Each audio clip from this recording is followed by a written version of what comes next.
යන්න කොහෙ යන්නද යකෝ නොදකින් තොපි වගේ පිරිමිට ගහන්න ඕනේ සෙරපු පාර යකෝ උඹට පේන්නේ නැද්ද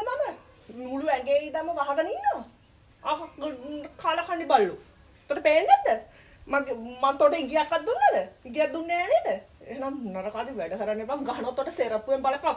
යන්න අඬ ගහන්න අඬ ගහපන් වෙන එකෙක්ට යකෝ මොන කාලා කන්නේද නියපොත්තේ ඉඳන් වහගෙන ඉන්නේ කිසිම ඉගියක් දුන්නේ නැහැ මුං එනවා යකෝ ගෑණියට පාර බැලලා යන්නත් දැන් මනමාලකම් කරන්න කාලා කන්නේ ඇත්ත තු විතර